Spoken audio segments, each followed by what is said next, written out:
শেরপুরে শ্রীবর্দী উপজেলার মৃগী নদীর উপর সেতু নির্মাণ কাজ ৩ বছরেও শেষ হয়নি।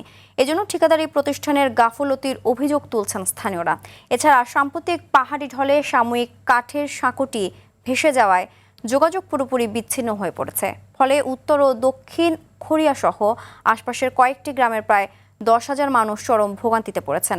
শেরপুর সংবাদদাতার পাঠানো রিপোর্ট জানাচ্ছেন আবরার মাহি।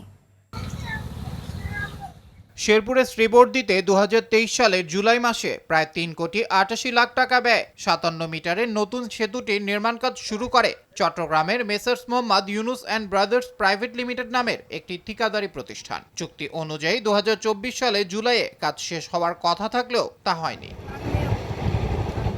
স্থানীয়দের অভিযোগ, দেশের রাজনৈতিক পট পরিবর্তনের পর কাজ ফেলে রেখে চলে যায় সংশ্লিষ্ট ঠিকাদার। এই অবস্থায় চরম দুর্ভোগে পড়েছেন কয়েকটি গ্রামের বাসিন্দারা। হাজার হাজার লোক পার আসা যাওয়া করে এইবারে ওপারে কেউ কেউ কিন্তু পার হতে পারতেছে না। যেই ভোগান্তি ভুগতাছি আমরা ৩.৫ বছর ধরে এই ব্রিজ নিয়ে খেলা হইতাছে। পোলাবাই স্কুলে যেতে পারে না, আর বর্তমানে পোলাবাই তো অনেক সমস্যা করে ওই স্কুলে ঢুকে। এই ব্রিজটা না হওয়াতে আমরা চলাচল করতে পারছি না। এই সরকারের কাছে দাবি যেন ব্রিজটা তাড়াতাড়ি হয়।